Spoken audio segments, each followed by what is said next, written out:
Good evening everyone, कैसे हैं आप सब। Simran good evening sir, Kundan good evening sir, Anjali good evening sir, सभी को गुड इवनिंग। चलो आ जाओ सारे लोग और अपनी पढ़ाई को आगे कंटिन्यू करेंगे, है ना। गुड इवनिंग सर, अंशु, बढ़िया। सारे बढ़िया हो आप लोग, मस्त। जल्दी बताओ, सारे मस्त हैं आप लोग। सेहत कैसी है आप सबकी। फिर चीज़ें पढ़ना स्टार्ट करते हैं। आज मिट्टियों को कंप्लीट करेंगे और जो उसके साथ साथ चीज़ें और जुड़ी हुई हैं उनको भी कंप्लीट करेंगे।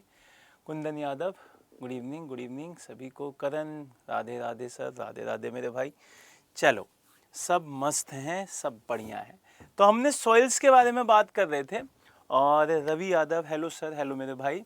हम सारे लोग किसके बारे में बात कर रहे थे, हम सॉइल्स के बारे में बात कर रहे थे। हमने 3 मिट्टियां ख़त्म कर ली थी अपनी, है ना।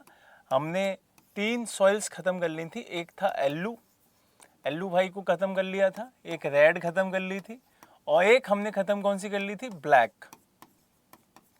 तो आपको ये भी पता चल गया होगा कि जो ये तीनों मिट्टियां हैं यही भारत में मेनली दिखाई देती हैं, जो कि आपके मैप के अकॉर्डिंग भी आपने इन चीज़ों को पढ़ा था कि भारत में बिल्कुल एकदम। अब मस्त तरीके से रिकैप ले लेते हैं और फिर हम चीज़ें आगे कंप्लीट करेंगे और चीज़ें बढ़िया से पढ़ लेंगे। हमने पढ़ा था कि भारत में 2 तरीके की मिट्टी होती हैं, एक फर्टाइल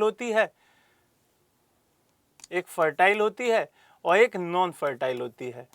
तो ये लेमैन की भाषा में थी, लेकिन अकॉर्डिंग टू ICAR भारत में 8 तरीके की मिट्टी होती हैं सर, जिसमें से 5 फर्टाइल होती हैं और 3 नॉन फर्टाइल की कैटेगरी में डाल सकते हैं।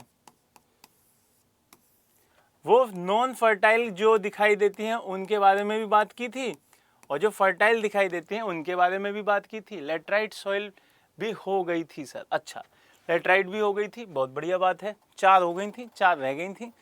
अब आगे पढ़ेंगे। तो ये जो ICAR है उसका जो फुल फॉर्म है वो भी हमको याद हो गई थी कि उसकी जो फुल फॉर्म दिखाई देती है सर वो है Indian council of agriculture research. इसका हेड ऑफिस नई दिल्ली में था सर। ये सब हम पढ़ चुके थे, ये सारी चीज़ें हम पढ़ चुके थे। अब यहाँ से इनका एरिया और जो ये सब चीज़ें भी पढ़ ली थी, क्योंकि 4 हमने ख़त्म कर ली हैं तो 4 बची हैं, उनके बारे में चलते हैं, उनके बारे में पढ़ते हैं। चलो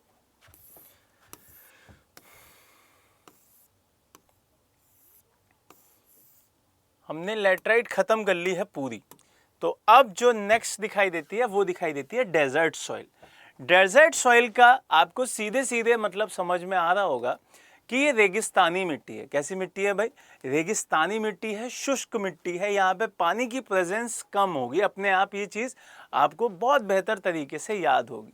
दूसरी चीज़, अगर डेजर्ट सॉइल की बात करें कि इसका एरिया कौन सा दिखाई देता होगा, तो मेनली इस एरिया को बताने में शायद ही किसी को परेशानी होगी। क्यों? क्योंकि ये उस एरिया में दिखेगी जो इंडिया का क्या कहलाता है, रेगिस्तानी एरिया कहलाता है और उसका नाम है mainly Rajasthan plus Gujarat. Clear है ये बात। तो ये राजस्थान और गुजरात में दिखाई देती है। अब इसका एक पॉइंट देखिए, desert soil is formed in the arid zone of western India. अभी थोड़ी देर पहले एक लाइन बोली गई कि ये जो मिट्टी है वो उस एरिया में होगी जहां पानी की कमी होगी। पानी की कमी इन द सेंस कि उस मिट्टी में जो प्रेजेंस ऑफ वाटर है वो बहुत ही कम होगी। तो ये चीज आपको ध्यान रखनी है, प्रेजेंस ऑफ वाटर की कमी की वजह से वो क्या हो जाती है, एरिड हो जाती है, शुष्क हो जाती है। इसी को हम क्या कहते हैं हिंदी में, इसी को हम बोलते हैं शुष्क। क्लियर है ये बात। तो शुष्क हो जाती है यहाँ की जमीन, तो वहां पे ये दिखाई देती है। अब दूसरी लाइन क्या बोल रहा है, desert soil is spread over the southern Punjab, southern Haryana, Rajasthan और कच्छ ऑफ ये। देखो, जो ये सदर्न पंजाब हरियाणा की बात कर रहा है, ये वो एरिया है जो कि आपको बहुत ही कम एरिया में दिखाई देगा। जैसे कि ये आपका भारत है,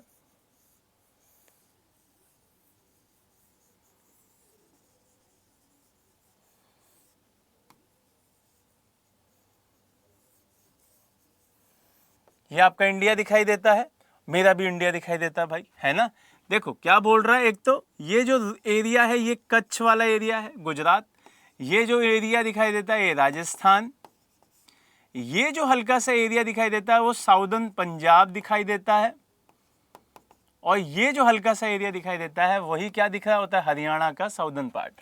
तो इन्होंने एरिया में क्या बताया है, एरिया में इन्होंने 4 राज्य ले लिए हैं।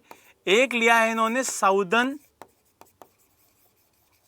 पंजाब, क्लियर है ये बात। एक लिया है साउदर्न हरियाणा, एक लिया है इन्होंने मेनली जो दिखाई देती है राजस्थान, ठीक है, इसको मेन रखेंगे भाई। और एक दिखाई देता है रन ऑफ कच्छ, ठीक है, जिसको हम कह सकते हैं गुजरात। क्लियर है ये बात। तो ये हमारे 4 स्टेट्स ऐसे दिखाई देते हैं जिसमें ये दिखाई देती है और इसकी ये लोकेशन दिखाई देती है।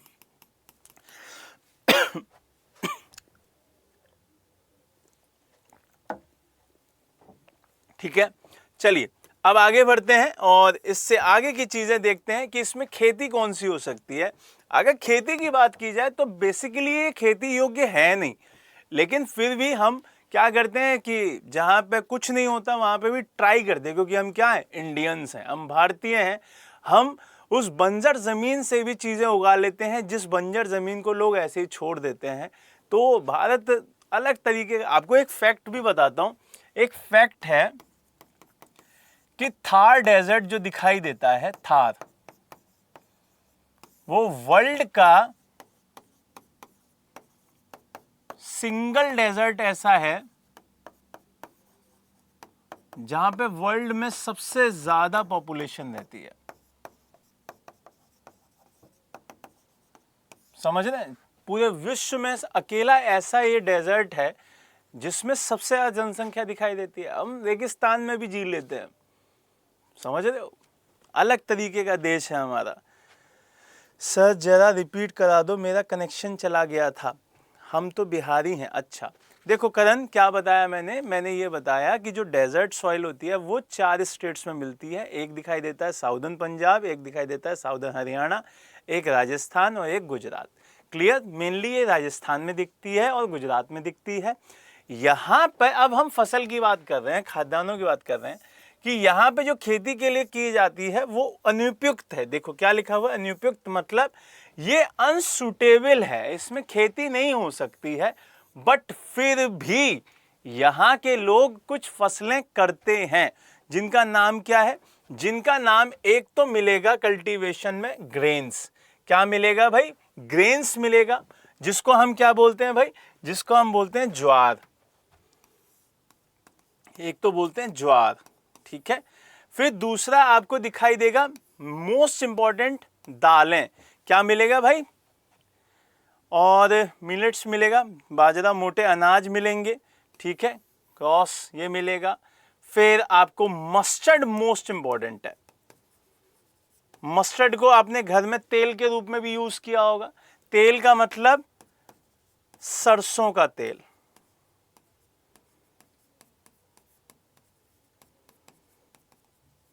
और सरसों का साग बनाया होगा।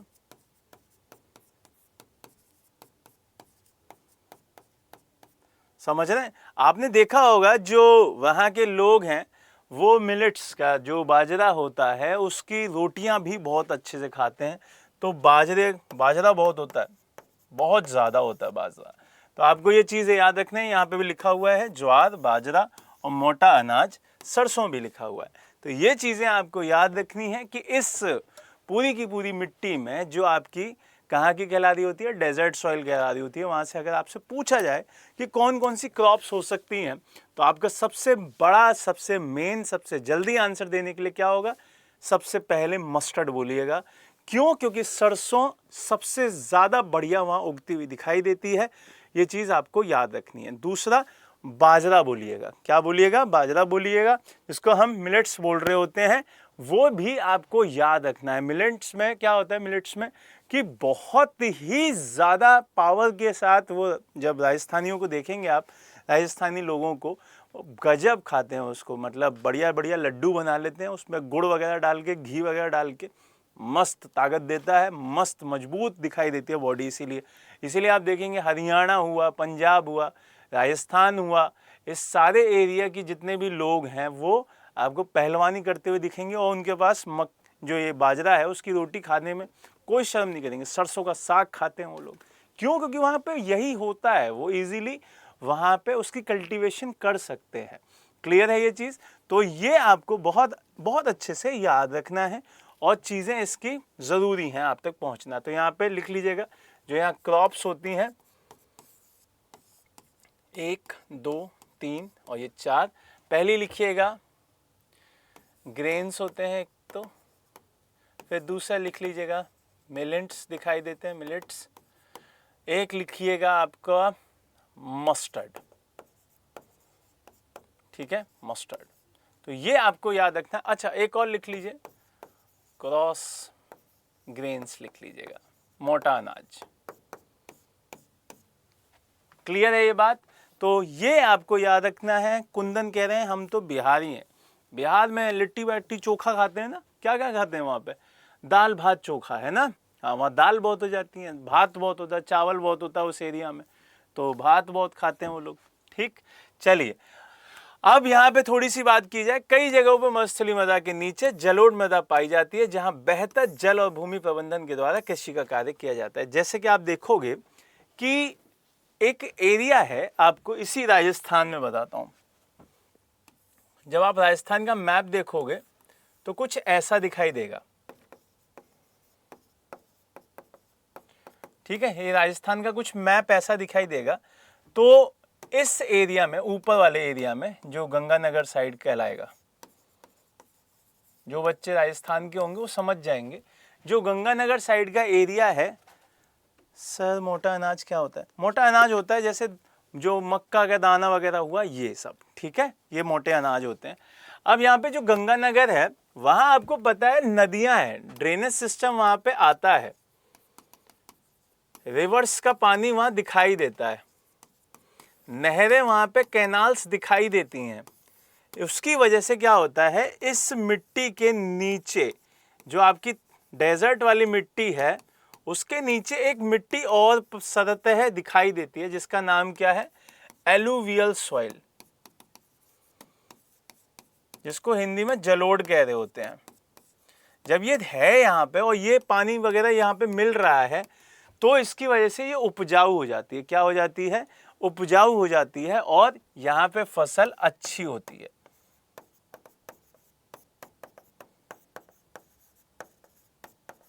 समझ रहे हैं? और वो एरिया कौन सा है? ये वाला जो ऊपर वाला हिस्सा दिखाई दे देता है, गंगानगर वाला, वो जोन कहलाता है। कहां पे? गंगानगर। तो गंगानगर में इस पूरे एरिया में क्रॉप बढ़िया होती है। क्लियर है ये बात? Due to presence of alluvial soil. किसकी वजह से? Due to presence of alluvial soil. ठीक है, ये चीज आपको याद रखनी है, और ये आपसे पूछा जाएगा। ठीक है, ये आपसे पूछा जाएगा। अब चलते हैं आगे, और आगे देखेंगे अगली मिट्टी पे। और ये कौन सी नंबर की मिट्टी होगी भाई? 5th नंबर की मिट्टी होगी, नहीं 6th हो गया ना, 6ठे नंबर की होगी। और इसका नाम क्या है? Mountain soil. माउंटेन सॉइल का मतलब, अब आपको देखेंगे कि भारत में माउंटेन सॉइल कहाँ आती है। तो भारत का मैप बना लो भाई फिर से, क्योंकि अपने हाथ से ज़्यादा समझ में आता है बनाया हुआ भारत का नक्शा। तो याद होगा वो ज़माना जब आपको भारत के मैप में पहले समझाया गया था कि जो भारत के पहाड़ी एरिया हैं उनमें हमें क्या मिलती है? उन्हें मिलती है हमारी माउंटेन सॉइल। तो मेनली एरिया जो दिखाई देगा इसमें कौन कौन सा होगा भाई? एक होगा हमारा जम्मू एंड कश्मीर, एक होगा हिमाचल प्रदेश, एक होगा 7 सिस्टर्स, है ना, ये एरिया तो होंगे ही होंगे। एक उत्तराखंड भी होगा, यूके। तो ये इसके मेन एरिया हैं जहाँ पे ये दिखाई देती है। बाकी बहुत सारे एरिया और भी हैं जहाँ पे आपको वेस्टर्न घाट भी मिल जाएगा, यहाँ पे भी मिल जाएगा ये पूरा एरिया। तो ये आपको ध्यान रखना है, इस एरिया में ये दिखाई देती है। तो वेस्टर्न घाट यहाँ दिख रहा होता है थोड़ा थोड़ा, यहाँ पे दिखेगी ये नीलगिरी वाले एरिया में, ठीक है। फिर आपको ये तो पूरा जोन दिखाई देगा,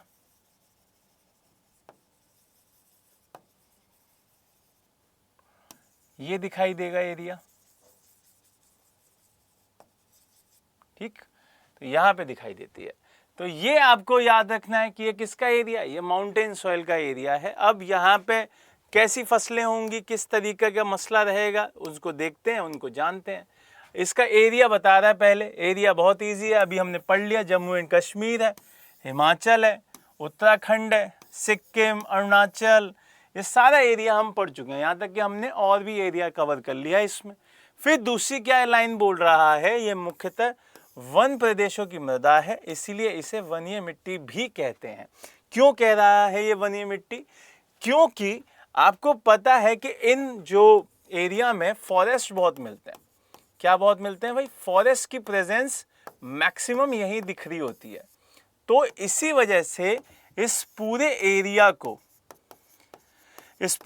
को एक नाम दिया गया, फॉरेस्ट एरिया, ठीक है। इसको क्या नाम दिया गया? फॉरेस्ट एरिया नाम दिया गया। और यहाँ की सॉइल को एक नया नाम दे दिया गया जो कि आपके माउंटेन सॉइल से थोड़ा सा अलग था, और वो नाम क्या था? Forest soil. तो फॉरेस्ट सॉइल ही क्या कहलाती है? अदर नेम ऑफ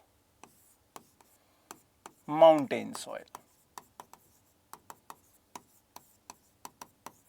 ये क्लियर है बात? आपको ये चार्ट समझ में आ गया होगा कि भाई हमारे पास इस एरिया में फॉरेस्ट बहुत ज़्यादा दिखाई देते हैं, मैक्सिमम एरिया कवर किया जाता है। इसी वजह से एरिया कवर करने की वजह से इस एरिया को ही फॉरेस्ट एरिया कहते हैं। वहाँ पे जो सॉइल मिलती है उस सॉइल को ही हम क्या कहते हैं? फॉरेस्ट सॉइल कहते हैं। और इसी वजह से ये अदर नेम है किसका? माउंटेन सॉइल का।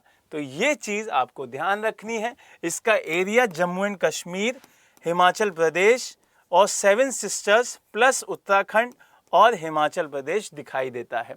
क्लियर है ये बात?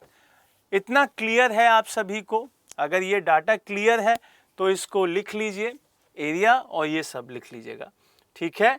यहाँ से आगे बढ़ते हैं कि इसी को हम फॉरेस्ट सॉइल कहते हैं, अदर नेम इसका ये दिखाई देता है। क्लियर? चलिए आगे देखते हैं और आगे अब पढ़ेंगे। अब जो लाइन क्या बोल रहा है, आगे की लाइन कह रहा है कि भाई इसमें हमें क्या क्या पढ़ना है। जो हिमालय की पर्वतीय मिट्टी है उसमें ह्यूमस की अधिकता होती है, ये इंपॉर्टेंट पॉइंट है।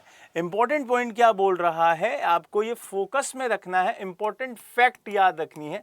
अभी तक हमारी जितनी भी मिट्टियां थी उसमें ह्यूमस कम था, उसमें नमी कम थी।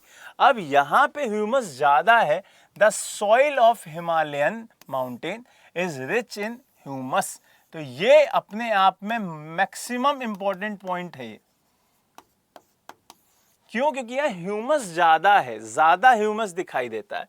फिर ये जीवाश्म अधिकांश जो दिखाई देते हैं अपघटित होते हैं, फलस्वरूप ह्यूमिक अम्ल यहाँ पे बन जाता है। दूसरा इन्होंने फैक्ट क्या बोला? दूसरा फैक्ट बोला कि जो यहाँ एरिया है उसमें एक एसिड दिखाई देता है जिसको ह्यूमिक एसिड कहते हैं। क्या कहते हैं भाई? उसको ह्यूमिक एसिड कहते हैं। तो आपसे पूछा जाएगा कि ऐसी कौन सी सॉइल है जिसमें ह्यूमिक एसिड की प्रेजेंस दिखाई देती है, तो आपका आंसर क्या होगा? माउंटेन सॉइल में ह्यूमिक एसिड दिखाई देता है। तो आपसे डायरेक्ट क्वेश्चन पूछा जाएगा in which soil humic acid present, तो आपका आंसर माउंटेन सॉइल या फॉरेस्ट सॉइल। आगे चलेंगे तो ये जो पूरी सॉइल है वो एसिडिक नेचर की होती है। किस नेचर की होती है भाई? एसिडिक नेचर की। तो दूसरा फैक्ट ये भी आ गया कि ये नेचर इन क्या होगा? एसिडिक नेचर होगा, ठीक है। तो यहां पर आपको 2 पॉइंट और मिले कि इसका नेचर क्या है, एसिडिक नेचर है। क्या नेचर है भाई, एसिडिक नेचर है। दूसरा, इसमें एक एसिड मिलता है जिसकी वजह से एसिडिक है, उसका नाम क्या होगा, उसका नाम आपने अभी थोड़ी देर पहले पढ़ा कि वो कौन सा है, वो बहुत, ये देखिए वो पूरा क्या नाम है, ये चल दिए हम, कहाँ गया हमारा भाई, हाँ, इसका नाम क्या है, ह्यूमिक एसिड। ठीक है, क्यों, क्योंकि यहां ह्यूमस बहुत है।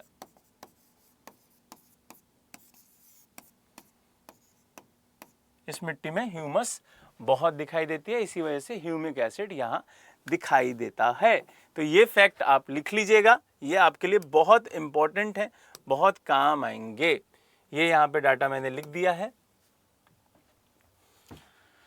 चलिए, इसका थोड़ा सा एक चीज और याद करने वाली बात है कि इसमें क्रॉप्स कौन सी होती हैं।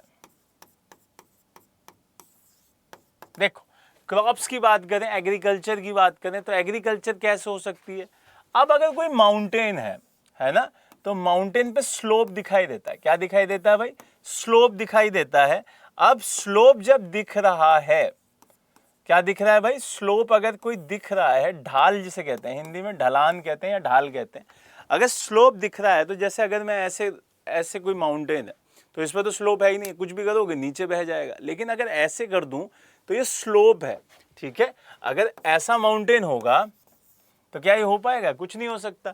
लेकिन अगर ये ऐसा होगा तो यहां हो सकता है फिर मसला, क्यों, क्योंकि स्लोपी है। क्या है ये, स्लोपी है, तो यहां पे तो ये हो सकता है। तो इसी वजह से जहां जहां पे स्लोपी एरिया है, वहां पे क्रॉप्स हो सकती हैं। और वो क्रॉप्स कौन सी होती हैं, वो स्लॉप, जो कितनी भी फसलें कहलाएंगी वो बागवानी कहलाएंगी, प्लांटेशन क्रॉप, बागवानी फसलें। इसीलिए यहाँ क्या दिखाई देता है, इसीलिए यहाँ पे चाय, कहवा, ये सब चीजें दिखाई दे रही होती हैं। ये चीजें आपको फोकस में नजर आती हैं। क्लियर है ये बात, टी वगैरह यहाँ पे इसीलिए होती है। क्लियर, तो इस वजह से आपको ये चीज बढ़िया से याद रखनी है। क्या किसी को परेशानी इस मिट्टी में, फिर अगर नहीं है तो आगे बढ़ते हैं और अगली मिट्टी पे चलते हैं। जल्दी से बताएं, इस मिट्टी में किसी को परेशानी,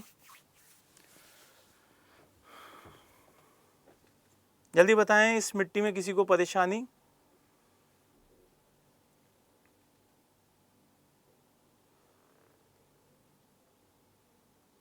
बढ़े आगे, चलिए आगे बढ़ते हैं। अब अगली मिट्टी दिखाई देगी, और अगली मिट्टी जो दिखाई देती है वो दिखाई देती है पीट एवं दलदली, या उसे पीट तो हिंदी में कहते हैं, इंग्लिश में भी पीट कहते हैं, लेकिन उसको बोलते हैं मार्शी लैंड। सर जरा सा, अच्छा वो पिछला ही कमेंट है, पीट और मार्शी लैंड। मार्शी लैंड को मैंने आपको समझाया था, मार्शी लैंड का मतलब होता है जहां पर, समझते हैं चलो,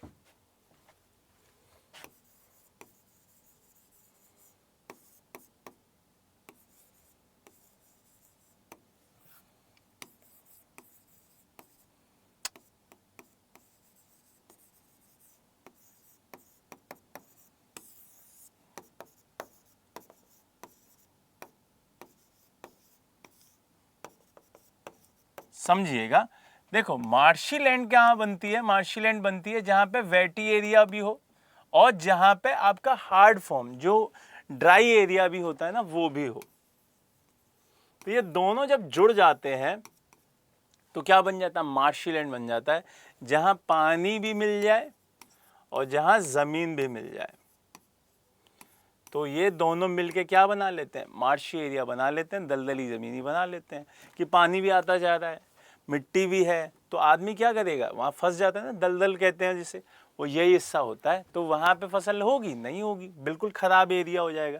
तो चलिए जानते हैं इसके बारे में क्या कह रहा है। ये जो फसल है, वो ये जो मिट्टी है, वो क्या कहती है कि पीट मिट्टी केरल और तमिलनाडु के कोस्ट पे दिखाई देती है, और ये मेनली जहाँ पे बारिश ज़्यादा होती है वहाँ दिखाई देती है। बिल्कुल होगी, क्योंकि पानी की ज़रूरत है, मैंने बताया वेटलैंड होना चाहिए।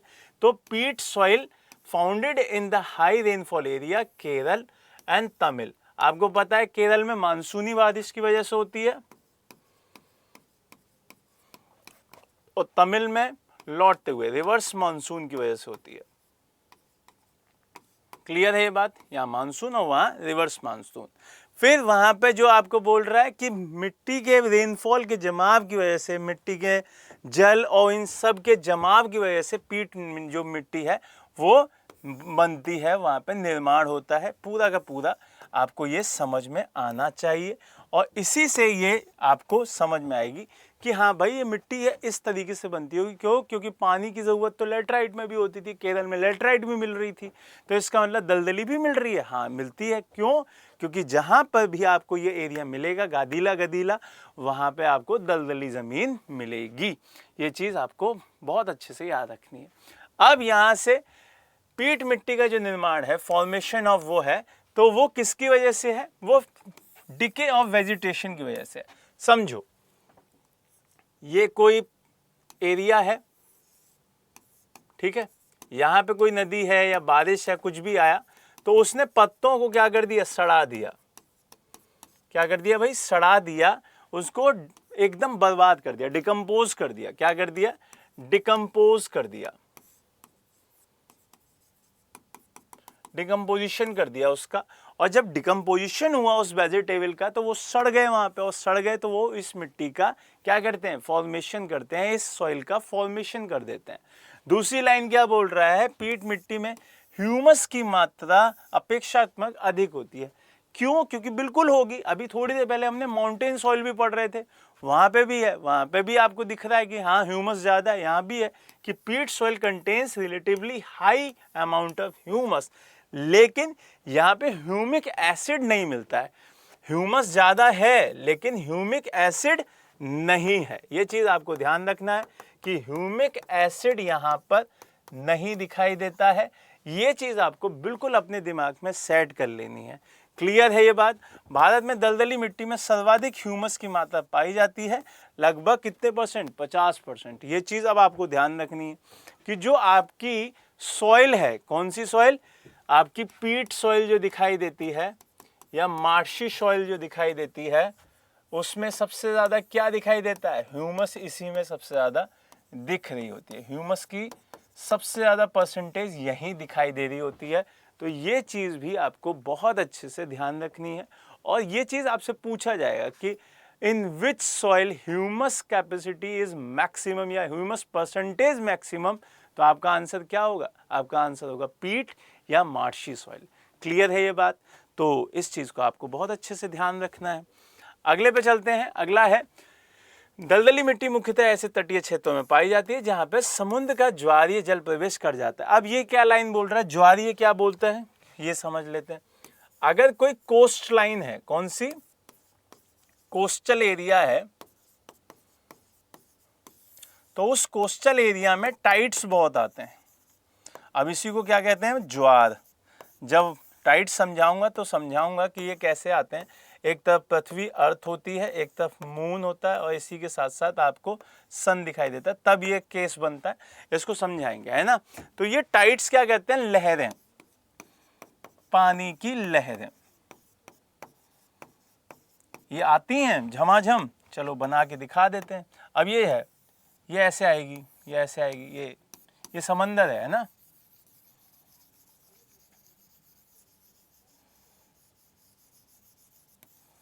ये पूरा क्या क्या है? ये पूरा का पूरा समंदर है।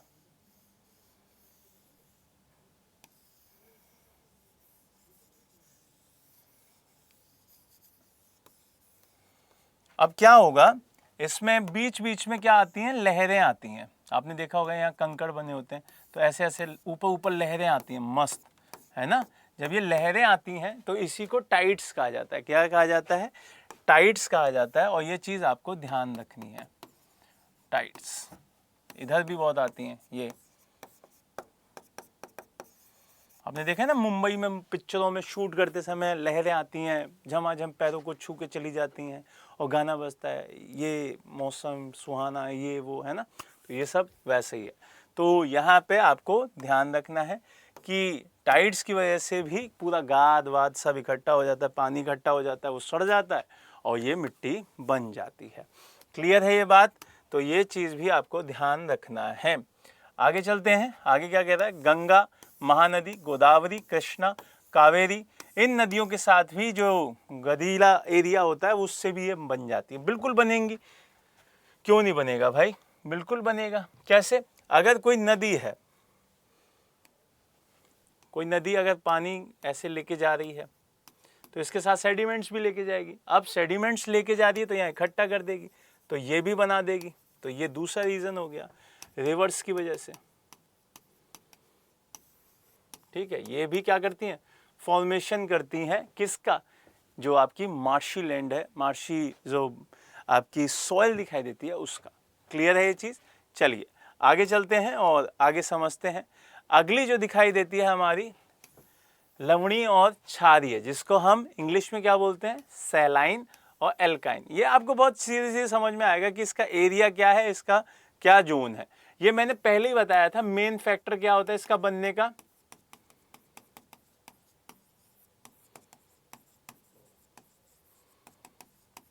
इसका मेन फैक्टर आपका जो दिखेगा वो दिखेगा कैनाल्स का ज़्यादा यूज़ होना। कैनाल क्या होती हैं, नहरों का ज़्यादा यूज़ होना। तो नहर का पानी अगर हम यूज़ करते हैं, कैनाल्स वाटर यूज़ करते हैं, तो उसी वजह से ये बनती हैं। तो ये कहाँ बनेंगी, ये मेनली आपके उस एरिया में बनेंगी जो एरिया आपके नॉर्थ में दिखाई देता है और खेती करता है किससे, नहरों के पानी से। तो एक तो आपको दिखेगा हरियाणा, पंजाब, यूपी, हल्का सा इधर वाला ये जोन, ये मध्य प्रदेश, ये थोड़ा सा है ना। ये सारे के सारे मेनली रखूंगा मैं पंजाब, हरियाणा और यूपी। मेन तो इन्हीं तीनों को रखूंगा मेन। और ये क्यों बोल रहा हूं, यूज ऑफ कैनाल्स, और इसको कहते हैं नहर। क्लियर है बात? तो इसी एरिया में सबसे ज्यादा नहरों का यूज होता है, इसी वजह से ये मिट्टी बनती है। ये चीज आपको याद रखनी है। अब देखिए, पंजाब बोल रहा है, हरियाणा बोल रहा है, उत्तरी राजस्थान, पश्चिमी उत्तर प्रदेश, यही क्या करते हैं, नहरी सिंचाई करते हैं। और इसी वजह से यहाँ पे क्या बन जाता है, यहाँ पे वो एरिया बन जाता है जिसकी वजह से ये मिट्टी बनती है। Clear? Saline and alkyne soils have formed due to excess irrigation of canal irrigated area Punjab, Haryana, northern Rajasthan and western UP. चलिए आगे बढ़ते हैं और इस एरिया को समझते हैं कि ये जो हमने देखा, इस एरिया में आपको पता होगा कि जब बहुत ज़्यादा पानी हो जाता है, बहुत सारी चीज़ें ख़राब होती हैं, तो उससे फिर क्रॉप ख़राब होने लगती है, उससे चीज़ों को फिर आपको चीज़ें बदलनी पड़ती हैं।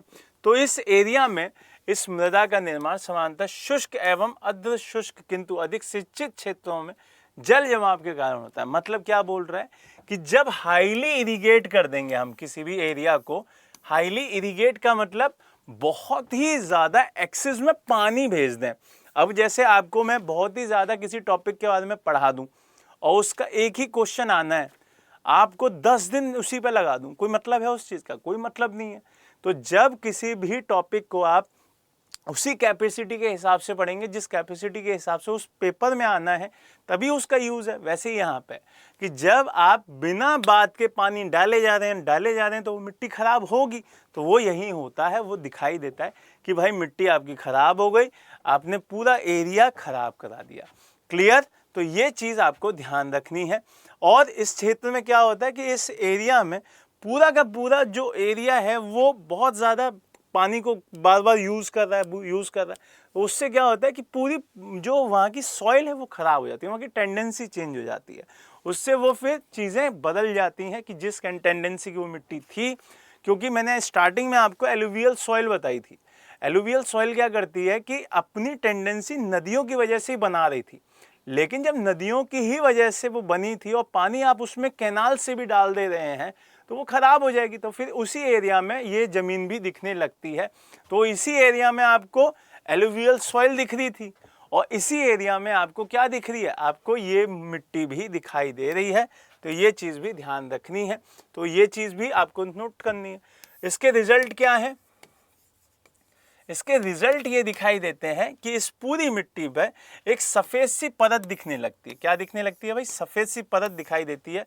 और इसी जो प्रोसेस को क्या कहते हैं, कैल्सिफिकेशन कहते हैं। आपसे पूछेगा कि कैल्सिफिकेशन कौन सी मिट्टी पे दिखाई देता है, तो कैल्सिफिकेशन किस पे दिखता है भाई, आपको दिखाई देगा जो सैलाइन एंड एल्काइन सॉइल हैं उन पर। तो कैल्सिफिकेशन क्या होता है, एक वाइट जो पूरी की पूरी लेयर है उसका दिखना किसी भी सॉइल के ऊपर। आप देखोगे कहीं जाओगे ना अपने गांव, इसी हमारे वेस्टर्न यूपी वगैरह में जाओगे तो आपको एक वाइट लेयर सी दिखेगी, सफ़ेद सफ़ेद सी परत दिखाई देगी। तो वो क्या होता है, कैनाल्स के पानी की वजह से होता है कि आप कैनाल का पानी, नहर का पानी यूज़ किया आपने, एक समय तक तो वो फ़ायदा देगी लेकिन कुछ समय के बाद वो नुकसान देती है। एक वाइट लेयर हो जाती है, क्या हो जाती है, वाइट लेयर। और वाइट लेयर किसकी वजह से है, कैनाल्स के ज़्यादा पानी यूज़ करने की वजह से। ठीक है, तो ये गुड इवनिंग दीपू, बहुत लेट आए भाई, है ना, तो वो चीज़ आपको ध्यान रखनी होगी। चलिए, और ये शब्द आपको याद रखना है भाई, कैल्सिफिकेशन। कैल्सिफिकेशन किस में होता है, आपकी सैलाइन जो सॉइल्स होती हैं उसमें होता है, एल्काइन सॉइल्स में होता है। अब यहाँ से आपको थोड़ा सा ध्यान रखना है कि हरित क्रांति के नहर सिंचित क्षेत्रों में भी जल जमाव और बाष्पीकरण के कारण लवणीय, देखिए यही मैं आपको बोल रहा था कि हम जो वेस्टर्न यूपी के, पंजाब के, हरियाणा के जो लोग हैं, वही एरिया आपका एलुवियल सॉइल में दिख रहा है, लेकिन वही एरिया आपका किस में दिख रहा है, वो ये सैलाइन में दिख रहा है। तो ये चीज़ आपको थोड़ा सा दिमाग में रखनी होगी कि सेम एरिया है लेकिन दोनों मिट्टियाँ भी यहीं दिखाई देती हैं। और जो ये आपकी सफ़ेद परत वाला दिखाई देता है प्रोसेस, उसी को जो आप कहेंगे कैल्सिफिकेशन कहेंगे। और इस मिट्टी को हम जब बन रही होती है, उसके ख़राब हो रही होती है, तो उसे रेहे या कलहर कहते हैं। ठीक है, ये शब्द भी याद रखना है, रेहे और कलहर। तो ये बहुत इंपॉर्टेंट है, बहुत ही ज़्यादा इंपॉर्टेंट है। इसको इंपॉर्टेंट मार्क कर लेना और रेड पेन से लिखना, मोस्ट इंपॉर्टेंट। आपसे टर्म पूछ लेगा कि रेहे टर्म कहाँ यूज होती है, तो आपका आंसर क्या होगा, आपका आंसर होगा कि रेहे टर्म आपके हमारे जो वेस्टर्न यूपी है, जो पंजाब है, उस एरिया में यूज हो रही होती है और ये मिट्टी के लिए यूज की जाती है। क्लियर है भाई, चलो अगले पे चलते हैं। और उससे पहले थोड़ा सा और डाटा ले लीजिए कि कैल्शियम और नाइट्रोजन का अभाव पाया जाता है। इस जो मिट्टी है उसमें कैल्शियम नहीं मिलेगा, उसमें नाइट्रोजन भी नहीं मिलेगा। ये चीज़ आपको ध्यान रखनी होगी। और पूरी तरीके से ये ख़राब मिट्टी हो जाती है, इसमें ज़्यादा यूज़ में रहती नहीं है, क्योंकि आप देखोगे कि जब सैलाइन हो गया, एसिड मतलब एल्कलाइन बॉडी हो गई, तो कैसे होगा वो चीज़, वो बर्बाद हो जाएगी। ठीक है, चलो आज ये हमारा लास्ट टॉपिक है इस पूरे सेगमेंट का, और ये नया सेगमेंट भी माना जा सकता है कि मौसम के आधार पर हम क्लासिफिकेशन करें किसका, फसलों का, अपनी क्रॉप्स का। तो यहाँ से भी एक क्वेश्चन आता है, 1 मार्क्स यहाँ से भी आप गेन कर सकते हैं।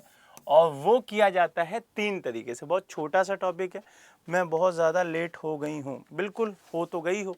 ठीक है, देखो यहाँ से आपका 1 मार्क्स उठने का पूरा चांसेस है। क्यों, क्योंकि आपके एग्रीकल्चर आपका टॉपिक दे रखा है, उसमें क्रॉप सिस्टम भी दे रखा होगा। तो इसको ख़त्म करते हैं, बहुत छोटा सा टॉपिक है लेकिन बहुत इम्पॉर्टेंट टॉपिक है। आपके मौसम के आधार पर, आपके क्लाइम जो मतलब सीज़न है उसके बिहार पर, अगला जो टॉपिक है हमारा वो क्लाइमेट है, वो यहीं से जोड़ेगा, इसीलिए इसको समझ लो। तो यहाँ सीजन्स के हिसाब से 3 तरीके से क्रॉप्स की जाती हैं।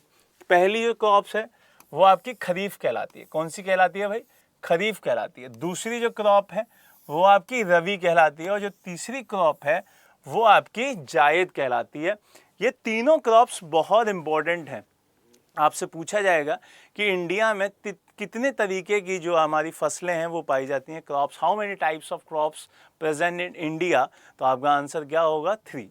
तो वो पूछेगा विच टाइप, तो कहेगा कि ये सीजनल टाइप्स होती हैं और वो कौन कौन सी हैं। पहली जो आपकी दिखेगी वो खरीफ दिखेगी, खरीफ क्रॉप। दूसरी दिखाई देगी रबी क्रॉप और तीसरी जो दिखाई देगी वो जायद क्रॉप दिखाई देगी। अब इसमें भी बहुत सारे आपको क्या मिलेंगे, इसमें बहुत सारे एरियाज़ मिलेंगे, उनके टाइम पीरियड मिलेंगे, तो वो भी आपको याद रखने हैं। चलो उनको थोड़ा सा देख लेते हैं। जो आपकी खरीफ क्रॉप है उसके बारे में थोड़ी सी बात करेंगे और जो खरीफ क्रॉप का टाइम पीरियड है उसके बारे में बात करेंगे। देखो खरीफ क्रॉप जो मैं लिख रहा हूं ऊपर वही इंपॉर्टेंट फैक्ट्स हैं, बाकी आप एक बार देख लीजिएगा, आपके काम आएगा। सर आज तो इकोनॉमिक्स की क्लास थी। हाँ बेटा, इकोनॉमिक्स वाली जो विलेज में पूजा था अभी ख़त्म हुआ है, कोई बात नहीं, बहुत बहुत मुबारक, आपने पूजा कंप्लीट की। करण सर ज्योग्राफी से टोटल कितने क्वेश्चन आते हैं? देखो ज्योग्राफी से अगर देखा जाए एसएससी के एग्ज़ाम में, तो ज्योग्राफी में जो अगर बेसिकली 25 क्वेश्चन होते हैं, है ना, और 25 क्वेश्चन में से मोटा मोटा 5 मार्क्स गेन कराएगा। 25 मार्क्स में से अगर मैं 25 मार्क्स बोलूं, है ना, 25 मार्क्स में से वैसे तो 50 का होता है, तो 5 क्वेश्चंस आपके, मैं क्वेश्चन की फॉर्म में लिखता हूँ, है ना, 5 क्वेश्चंस तो यहाँ से पक्का आएंगे, कंफर्म आएंगे, और उसके ज़्यादा ही हो सकते हैं। क्यों? क्योंकि करंट के साथ जोड़ लेगा वो थोड़ा बहुत।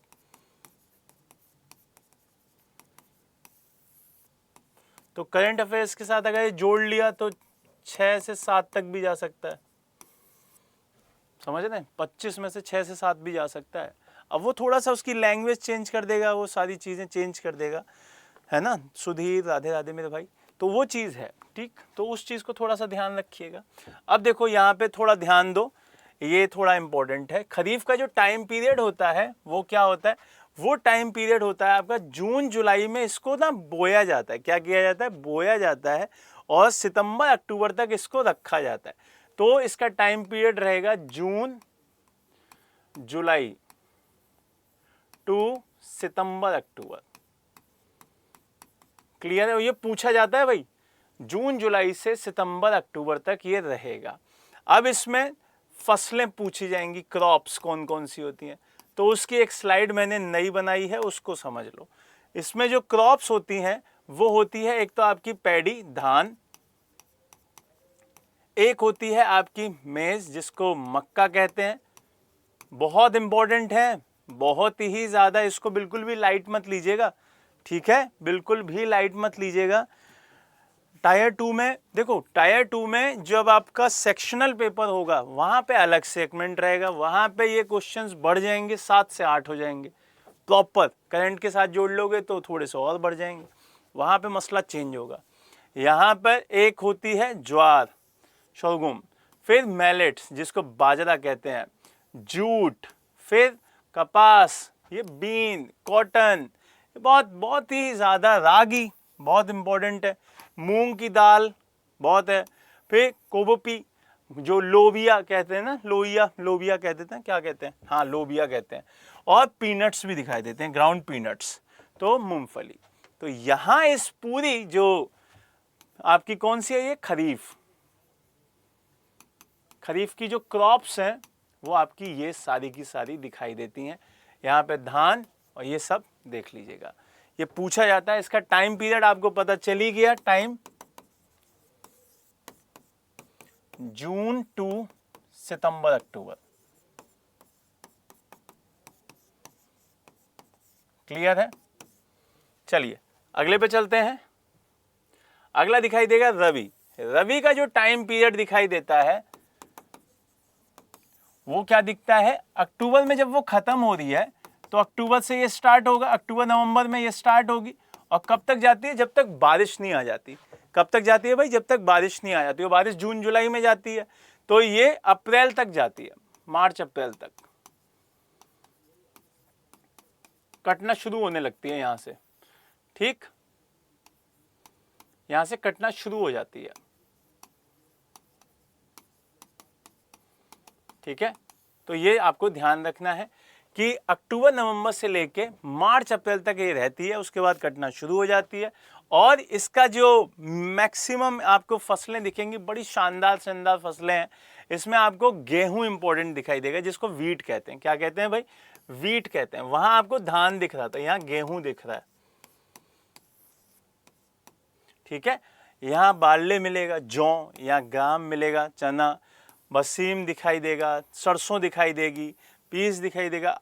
पटेटो बहुत इंपॉर्टेंट है, यहाँ आलू बहुत इंपॉर्टेंट है, समझ रहे हैं? आलू बहुत ज़्यादा इंपॉर्टेंट है, टमाटर, ये सब यहीं पे दिखाई देती है। मूली यहीं दिखाई देगी। आपने नोटिस किया होगा ये कौन सा महीना है? सर्दियों वाला। ये सर्दी वाला एरिया है, तो सर्दी में ही आपने देखा होगा कि आलू के खेतों में आलू दिखाई देते हैं, आप मूली खाते हुए नजर आएंगे, सर्दियों में दिखाई देती हैं ये सारी चीज़ें, ठीक है। तो ये चीज़ आपको ध्यान रखनी है। अगला है आपका लास्ट जायद, और जायद का जो टाइम पीरियड दिखाई देता है वो बरसात वाला इसमें दिखाई देता है, बारिश वाले टाइम में। तो जब आप बारिश देखेंगे रेन के टाइम में ये दिखाई देंगी, और जितनी भी फसलें दिखाई देंगी ना वाटर से जुड़ी हुई दिखाई देंगी, वाटर रिलेटेड। ये ट्रिक बता रहा हूं आपको, जब आप ट्रिक्स की बात करते हैं ना कि कैसे याद किया जाए, जब भी आपको वाटर रिलेटेड कोई फसल दिखाई दे आप सीधे जायद मार दीजिएगा। देखो सीधे सीधे खीरा है ना, ककड़ी, ये सब वहीं पे दिखेगा, खरबूजा, तरबूज, टिंडा, ये सब वहीं मिलेंगे। तो खीरा हो गया, ककड़ी हो गई, वाटरमेलन हो गया, खरबूजे हो गए, ये सारे के सारे आपको कहाँ मिलेंगे? जायद में मिलेंगे, क्योंकि सब में पानी होता है, सब में पानी की कमी पूरी करने वाली फसलें हैं ये, ठीक है। तो इसका जो टाइम पीरियड रहेगा वो क्या रहेगा? बारिश का टाइम कब होता है भाई? अप्रैल के बाद ही शुरू होती है बारिश, और इसका जो टाइम पीरियड बोने वाला जो टाइम है वो होता है अप्रैल से लेके मई, और ये कटेगी कब? जब वो दूसरी वाली बोई जा रही थी। तो स्टार्टिंग में आपको याद होगा मैंने बताया था कि सितंबर अक्टूबर में वो बोई मतलब कट रही थी, है ना। और कब जुड़ रही थी? देखो ये लिखा हुआ है, कहाँ गया? हाँ ये रहा, जून जुलाई आपको मैंने बताई थी। तो इसका मतलब अब यहां से आप रिलेट कर पाओगे कि अप्रैल मई जून जुलाई, तो इसका मतलब ये जून जुलाई तक तो जाएगी ही जाएगी। तो ये चीज आपको ध्यान रखनी है, और यहीं पे ये पूरा मसला स्टार्ट हो जाता है। तो इस तरीके से आपकी सारी की सारी ककड़ी खाने में मजा आता है। बहुत बढ़िया बेटा। सर मेरी तरफ तो पी की खेती भी अक्टूबर नवंबर में होती है। हाँ तो देखो अक्टूबर नवंबर में आपने जो मटर वाली खेती बताई, ये मटर है ना, तो ये रही अक्टूबर नवंबर, दिख गया। इसी वजह से आपको ध्यान रखना है कि अक्टूबर नवंबर में स्टार्ट हो जाता है, ठीक है। तो बाकी जो कट रही होगी ना वो हाइब्रिड टाइप की होगी, ठीक। चलिए अब यहाँ से आपको थोड़ा सा और ध्यान देना है। कुछ फसलें होती है खाद्यान्न और कुछ होती है नकदी, जिसको फूड क्रॉप्स कहते हैं, और कुछ को कैश क्रॉप कहते हैं। दो टाइप की फसलें हैं, एक आती है फूड क्रॉप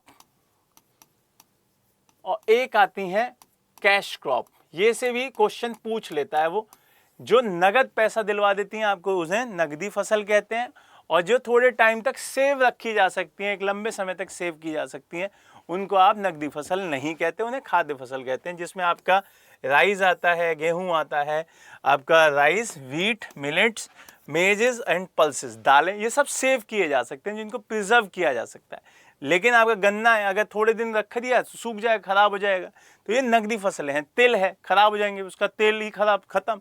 बागवानी फसलें हुई, चाय हुई, कॉफी हुई, रबड़, कपास, जूट, ये सारी आपकी क्या है? कैश क्रॉप है। ये इंपॉर्टेंट है, मोस्ट इंपॉर्टेंट सेक्शन आज का यही था।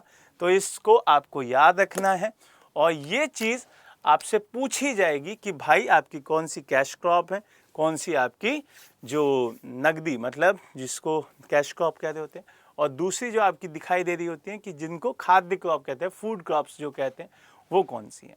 तो बढ़िया से इन सबको याद रखिएगा, क्योंकि यहाँ से क्वेश्चन आना है। और ये जो सेगमेंट आपका खत्म हुआ है फसलों वाला पूरा, है ना, तो ये 3 टाइप, ये बाकी 2 और जोड़ी मैंने, एक मैंने जोड़ी फूड क्रॉप, ये भी पढ़ लीजिएगा कौन कौन सी कहलाती हैं, जो मैंने अभी आखिरी में बताई है, और एक बताई है कैश क्रॉप।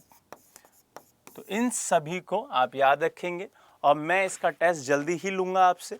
आपका जितना अभी तक मैंने पढ़ा दिया उसका बहुत जल्दी टेस्ट होगा, और जो फर्स्ट आएगा उसको मेरी तरफ से बहुत बहुत बधाई रहेगी। तिलहन को ज़्यादा दिन तक रखने से ख़राब कैसे हो जाता है?